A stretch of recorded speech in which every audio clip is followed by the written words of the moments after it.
Hello student, Pradeep गिरी 11-12 academy में आपका स्वागत है। साउंड हमारा चैप्टर चल रहा है। हमने ऑलरेडी अकोस्टिक के बारे में स्टडी कर लिया है। आज जो हम सीखने वाले हैं that is qualities of sound. क्या सीखने वाली है? Qualities of sound. तो अब ये क्वालिटीज की ज़रूरत क्यों है सीखने के लिए? तो देखो, जब हम ऑडिबल साउंड की बात करते हैं तो ऑडिबल साउंड ये ह्यूमन टू ह्यूमन चेंज होता है। मीन्स किसी को कम सुनाई देता है, किसी को ज़्यादा सुनाई देता है। किसी के लिए बहुत आवाज़ आ रहा है तो वो किसी के लिए शोर नहीं होगा। किसी के लिए अगर कम आवाज़ है तो वो सुनाई नहीं देता है। तो ये पर्सन टू पर्सन चेंज होता रहता है। लेकिन अगर हमें साउंड को मेजर करना है, उसका लाउडनेस मेजर करना है, उसका पिच मेजर करना है, तो हमें कंफर्म वैल्यू या कुछ प्रॉपर्टीज चाहिए। उसके वजह से हम उसे मेजर कर सके। एक पर्सन के लिए साउंड डिफरेंट होगा, अलग के लिए डिफरेंट होगा। तो ऐसा साइंस में नहीं होता या फिर फिजिक्स में वैसा नहीं होता। तो मेजर करने के लिए एक स्पेसिफिक क्वांटिटी चाहिए, एक स्पेसिफिक वैल्यू चाहिए। इसलिए साउंड को, ऑडिबल साउंड को मेजर करने के लिए कुछ क्वालिटीज या फिर कुछ क्वालिटीज बताई गई है। तो ये 3 क्वालिटीज आज हमें सीखनी है। इसका डिटेल आपको नहीं है ज़्यादा, शॉर्ट शॉर्ट में इसको एक्सप्लेन किया है। तो हमें आज 3 क्वालिटीज सीखनी है। एक है पिच, सेकेंड टिम्बर और क्वालिटी, एंड थर्ड लाउडनेस। अब आते हैं हम पहली क्वालिटी पे, पिच किसे कहा जाता है। ठीक है, so pitch of a sound. तो पिच याद रखना है, जब भी हम पिच के बारे में बात करें तो pitch depend on the frequency of sound. Pitch किस पे डिपेंड करता है? फ्रीक्वेंसी। तो अगर हम पिच मेजर कर रहे हैं मीन्स हम क्या मेजर कर रहे हैं? फ्रीक्वेंसी मेजर कर रहे हैं। ठीक है, तो अगर फ्रीक्वेंसी के हिसाब से साउंड एक तो शार्प होगा या फिर श्रिल होगा, एक तो शार्प होगा या फिर श्रिल होगा। तो अगर हाई फ्रीक्वेंसी साउंड है, अगर हम फ्रीक्वेंसी बढ़ाएंगे दैट इज हाई फ्रीक्वेंसी करेंगे, तो high frequency sound,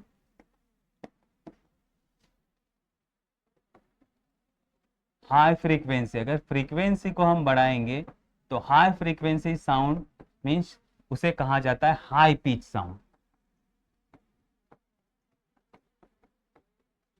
high pitch sound and इसी को कहा जाता है शार्प साउंड। तो अगर साउंड हम कहेंगे कि शार्प है मीन्स उसकी फ्रीक्वेंसी ज्यादा है, मीन्स वो हाई पिच साउंड है। और अगर लो फ्रीक्वेंसी होगी, लो फ्रीक्वेंसी,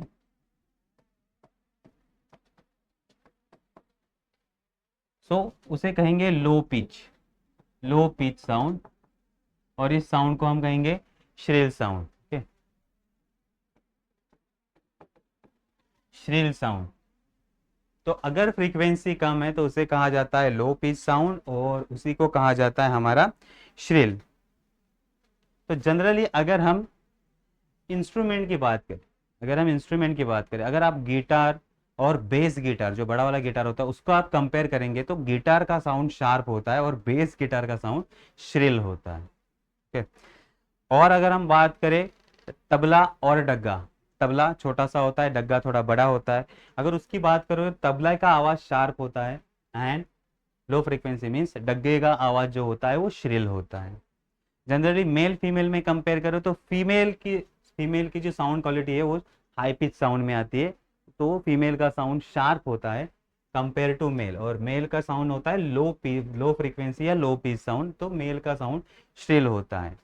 अगर इसका रिलेशन डायरेक्ट भी नहीं है, अगर आप फ्रीक्वेंसी डबल करोगे मीन्स पिच डबल हो जाएगा, ऐसा भी नहीं। ठीक है, सो डिपेंड करता है ये। तो पिच किस पे डिपेंड करता है हमें याद रखना है, फ्रीक्वेंसी पे डिपेंड करता है। ठीक है, आप अगर एम्पलीफायर यूज करते हो, जब आप गाना सुनते हो तो आप एम्पलीफायर यूज करते हो, उसकी वजह से आप साउंड के म्यूजिक को यहाँ या उसका साउंड बढ़ाते हो या फिर बेस बढ़ाते हो, तो उसमें एक बटन होता है ट्रिबल। ट्रिबल मीन्स आप फ्रीक्वेंसी को चेंज करते हो। किसको चेंज करते हो? फ्रीक्वेंसी कम ज्यादा करना मीन्स ट्रिबल जो नॉब होता है, जब आप घुमाते हो तो साउंड की फ्रीक्वेंसी कम या ज्यादा होती है। तो पिच के बारे में समझ में आ गया। तो पिच के बारे में इतने ही पॉइंट आपको याद रखने हैं। पिच किस पे डिपेंड करता है? पिच डिपेंड करता है फ्रीक्वेंसी के ऊपर। ओके, और हाई पिच है मीन्स फ्रीक्वेंसी ज्यादा है, लो पिच है मीन्स फ्रीक्वेंसी कम है। ठीक है, देन सेकेंड जो क्वालिटी आती है उसे कहा जाता है टिम्बर, या फिर उसी को कहते हैं quality of sound. Generally book में नहीं दिया गया है, लेकिन फिर भी मैं बताता हूँ, timber depend on a wave form, timber depend on a wave form. Okay, अब हम आते हैं टोन पे। किस पे आते हैं? टोन। अगर हम टोन ये वर्ड यूज करते हैं तो tone means single frequency sound, single frequency sound. ठीक है, तो अभी आपको टोन और ओवरटोन ये वर्ड आने वाले हैं, और ओवरटोन मीन्स उसके मल्टीप्लिकेशन, ओवरटोन मीन्स इसका सिंगल फ्रीक्वेंसी के मल्टीपल में जो साउंड होगा, that is known as a overtone. ठीक है, तो अब ये दो वर्ड हमें आने वाले। तो timber is depend on a wave form mean simply, अगर हम एग्जांपल लेते, आपके फ्रेंड ने आपको कॉल किया, ठीक है, कॉल पे उसने नाम नहीं बताया, फिर भी आप उसके आवाज से पहचान जाते हो कि कौन सामने वाले बोलने वाला कौन है। ये क्या है? आप साउंड की क्वालिटी पहचान रहे हो। अगर किसी को कोल्ड हुआ है या फिर कोल्डनेस की वजह से उसका आवाज चेंज हो जाता है, दैट इज ऑल्सो आपकी साउंड क्वालिटी क्या हो रही है? चेंज हो रही है। तो वो क्या चेंज हो रहा है? टिम्बर चेंज हो रहा है। क्या चेंज हो रहा है? टिम्बर हो चेंज हो रहा है। देन आप पहचानते हो कि म्यूजिक में वायलिन बज रहा है, तबला बज रहा है, सितार बज रहा है, या फिर पियानो बज रहा है। ये सारे जो आप पहचान रहे हो इंस्ट्रूमेंट बिकॉज ऑफ टिम्बर। तो आप क्वालिटी को पहचान रहे हो या वेव फॉर्म को पहचान रहे हो कि अलग अलग वेव फॉर्म का साउंड हर एक इंस्ट्रूमेंट से आता है। तो टोन और ओवरटोन जितने प्रेजेंट होंगे उसके ऊपर साउंड डिपेंड करता है। अब ये टोन ओवरटोन क्या है? Tone is a single frequency sound और ओवरटोन उसके मल्टीपल में साउंड आता है। तो जो इंस्ट्रूमेंट ज्यादा से ज्यादा टोन ओवरटोन निकालेगा उसको गुड इंस्ट्रूमेंट कहते हैं, ये हमें पता है। लेकिन टोन ओवरटोन का कंसेप्ट आपको 12th में स्टेशनरी वेव में अच्छे से इसको एक्सप्लेन किया गया है। तो अभी तो ये आपके बुक के बाहर है। सिर्फ इतना याद रखना है कि टोन ओवरटोन पे भी ये क्वालिटी डिपेंड करती है कि कितने टोन है कितने ओवरटोन है, उसके ऊपर ये क्वालिटी डिपेंड करती है। तो क्वालिटी समझ में आ गई? क्वालिटी जिसे हम कहते हैं टिम्बर कहते हैं, और वो इंस्ट्रूमेंट टू इंस्ट्रूमेंट चेंज होता रहता है या वेव फॉर्म चेंज होता रहता है। तो आप इंस्ट्रूमेंट पहचानते हो, स्पेसिफिक पर्सन को पहचानते हो because of its sound quality और अ टिम्बर। थर्ड जो हम सीखने वाले इसमें, दैट इज थर्ड हमारा एस्पेक्ट है लाउडनेस। Okay, loudness. अब लाउडनेस क्या होता है? Loudness depend on intensity of sound. Loudness measure करना मीन्स इंटेंसिटी ऑफ साउंड हम मेजर करते हैं। क्यों इंटेंसिटी मेजर करते हो? तो जनरली अगर आप जोर से चिल्ला, कोई पर्सन होगा जिसको अच्छे से सुनाई नहीं देता, तो उसके साथ आपको जोर से बात करनी पड़ेगी, लेकिन उसके लिए वो साउंड नॉर्मल है, उसके लिए वो साउंड नॉर्मल है। और किसी को अच्छे से सुनाई देता है, उसके लिए अगर आप चिल्ला के बात करोगे, बोलेगा भाई धीरे बोल, कितना कान में आवाज जा रहा है। तो बिकॉज उसके लिए वो साउंड लाउड है। तो loudness person to person vary होता है, पर्सन टू पर्सन वैरी होता है। अगर आपको गाना बहुत अच्छा लगता है तो आप जोर से बजाओगे उसको, तो आपके लिए वो लाउड नहीं है, लेकिन आपके घर वालों के लिए वो लाउडनेस हो सकता है। तो लाउडनेस पर्सन टू पर्सन क्या होता है? चेंज होता रहता है। तो लाउडनेस को मेजर करने के लिए हम जो प्रॉपर्टी यूज करते हैं, दैट इज इंटेंसिटी। अब ये इंटेंसिटी किस पे डिपेंड करता है? तो intensity is directly proportional to square of amplitude. ये याद रखो, intensity of wave is proportional to square of amplitude. Amplitude आपको पता है, एम्पलीट्यूड क्या होता है? That is maximum displacement from its mean position, किसी भी पार्टिकल का मैक्सिमम डिस्प्लेसमेंट। तो वेव कितना बड़ा है उसके ऊपर इंटेंसिटी डिपेंड करती है।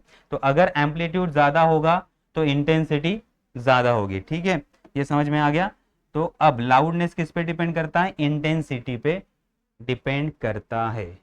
अब अगर हम ह्यूमन ऑडिबल साउंड की बात करें या इंटेंसिटी की बात करें, अगर नॉर्मल ह्यूमन आए है, हेल्दी ह्यूमन आए है, ईयर है, सॉरी, हेल्दी ह्यूमन ईयर है, तो under ideal condition for healthy human ear at least audible intensity is I0 is equal to 10 raised to minus 12 watt per metre square. Okay, तो अगर healthy human ear है तो वो कितनी intensity, कम से कम intensity सुन सकता है?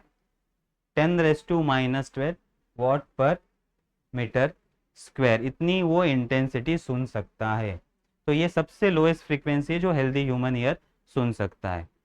ठीक है, ये इसको याद रखो आप। अब इंटेंसिटी के लिए क्या है? What per metre square means कितनी पावर। अगर हम 1/1 का एरिया, 1 मीटर बाय 1 मीटर का एरिया लेते हैं, 1 मीटर बाय 1 मीटर, तो ये हो गया मीटर स्क्वायर, 1 मीटर स्क्वायर। इसमें से कितना साउंड वेव पास कर रहा है उसके ऊपर इंटेंसिटी डिपेंड, अगर ज़्यादा साउंड जा रहा है तो इंटेंसिटी ज़्यादा, अगर कम साउंड जा रहा है तो इंटेंसिटी कम, तो कम से कम कितनी जा रही है 10⁻⁻12। Okay,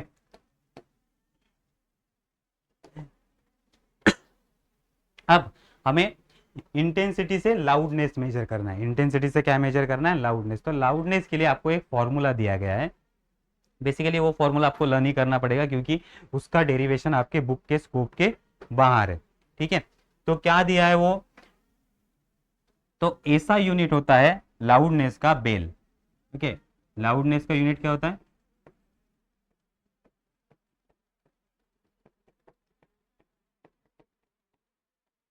bell. ठीक है, तो लाउडनेस इन अ बेल, अगर हम बेल में मेजर करेंगे तो हमारा फॉर्मूला होगा log to the base 10 I divided by I0। Loudness in a bel is equal to log to the base 10 I divided by I0। ठीक है, और अगर हम इसको डेसीबेल में कन्वर्ट करें तो डेसीबल मीन्स 10 से हमें मल्टीप्लाई करना होगा।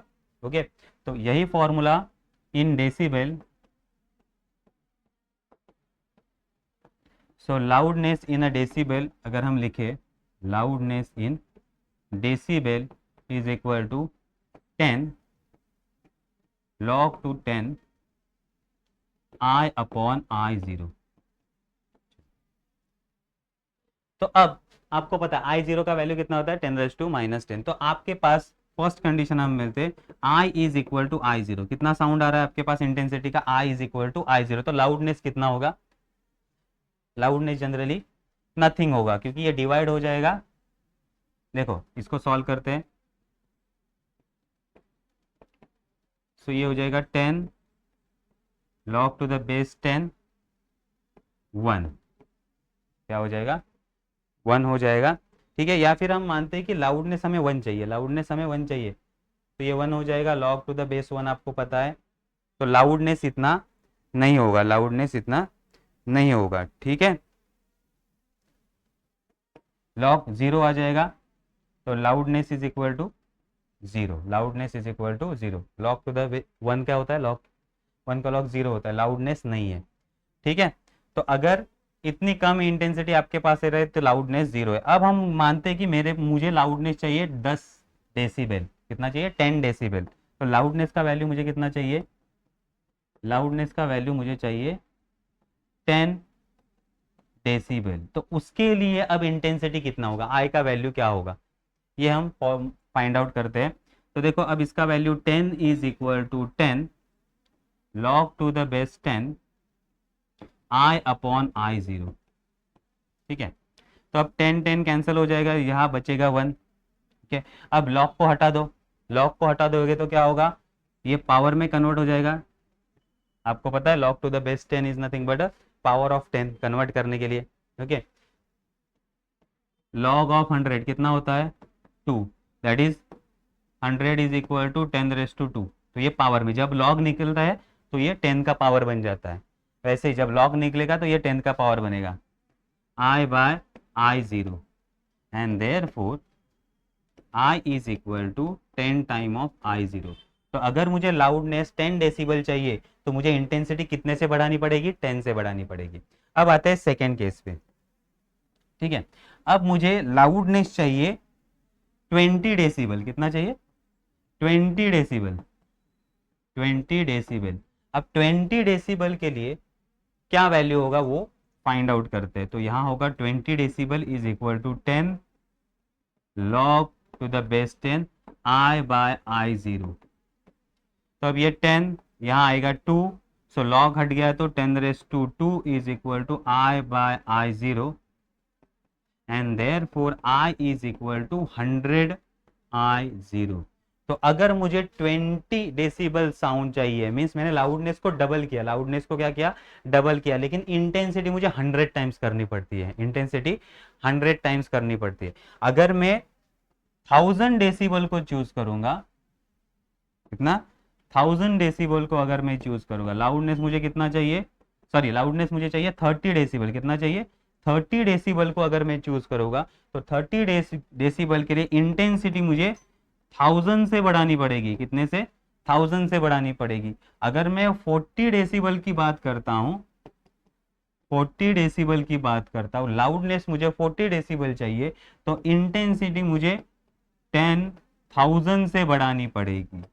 तो इंटेंसिटी लीनियरली चेंज नहीं होती, ये याद रखो।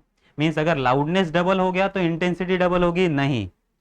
ओके, तो ये इस तरह से बढ़ती जाएगी, 10 के पावर में ये बढ़ती जाएगी। किसमें बढ़ती जाएगी? 10 के पावर में। तो लाउडनेस अगर बढ़ रहा है तो 10 के पावर में इंटेंसिटी बढ़ रही है, तो ये लीनियर चेंज नहीं है, याद रखो। दूसरा, लाउडनेस डिपेंड करता है डिस्टेंस पे। लाउडनेस किस पे डिपेंड करता है? डिस्टेंस पे। एक तो हो गया इंटेंसिटी, इंटेंसिटी पे डिपेंड करता है, लेकिन लीनियर नहीं, ये 10 के पावर में बढ़ता है। And second factor, loudness depend on, loudness depends on distance. किस पे डिपेंड करता है? डिस्टेंस पे ये डिपेंड करता है। मीन्स अगर डिस्टेंस ज्यादा होगा, अगर डिस्टेंस ज्यादा होगा तो लाउडनेस कम होता जाएगा। लाउडनेस क्या होगा? कम होगा। मीन्स कोई पर्सन बहुत दूर है, बहुत दूर है, तो साउंड इतने अच्छे से सुनाई नहीं देगा आपको, और नजदीक आएगा वैसे साउंड अच्छे से सुनाई देगा। लेकिन अब उसके लिए भी रिलेशन है, उसके लिए भी रिलेशन है। तो इंटेंसिटी जो होता है वो inversely proportional to distance square होता है, डिस्टेंस स्क्वायर होता है। तो ये भी स्क्वायर के टर्म में ही रिड्यूस होता है। तो जितना दूर होगे उतना साउंड कम आएगा, जितना नजदीक आएगा उतना साउंड बढ़ता जाएगा, लेकिन it is inversely proportional to distance square, inversely proportional to distance square. तो आज जो हमने स्टडी किया है दैट इज 10 फैक्टर हमने स्टडी किए। कितने फैक्टर? सॉरी, हमने लाउडनेस, पिच और टिम्बर, ऐसे हमने 3 फैक्टर हमने स्टडी किए। कितने फैक्टर? 3 फैक्टर। तो आज हमने 3 फैक्टर स्टडी किए क्वालिटीज ऑफ साउंड के। एक pitch, pitch depend on frequency. Generally ये बुक में नहीं दिया है, लेकिन फिर भी ये डिपेंड करता है, वेव फॉर्म पे डिपेंड करता है, quality. And third, loudness, loudness depend on intensity. और याद रखना है, intensity is directly proportional to amplitude square. और जो हमारी मिनिमम ह्यूमन ऑडिबल इंटेंसिटी होती है that is 10⁻⁻12 watt per metre square. ठीक है, तो ये आपको याद रखना है पॉइंट्स। ठीक है, पहला पॉइंट था हमारा pitch. Pitch means frequency, frequency ज्यादा होगा तो हाई पिच, फ्रीक्वेंसी कम होगा तो low pitch. Then timbre, timbre means ये किस पे डिपेंड करता है? क्वालिटी, पर्सन या फिर इंस्ट्रूमेंट की क्वालिटी, जिससे आप पहचानते हो उस साउंड को। And third, loudness, loudness depend करता है इंटेंसिटी, इंटेंसिटी डिपेंड करती है एम्पलीट्यूड स्क्वायर पे। एंड मिनिमम इंटेंसिटी जो ह्यूमन ईयर सुन सकता है, ह्यूमन ईयर सुन सकता है that is 10⁻⁻12 watt per metre square. ठीक है, तो आज हमारा ये टॉपिक भी यहाँ फिनिश होता है। नेक्स्ट टाइम हम नेक्स्ट टॉपिक पे साथ मिलते हैं, तब तक के लिए बाय बाय।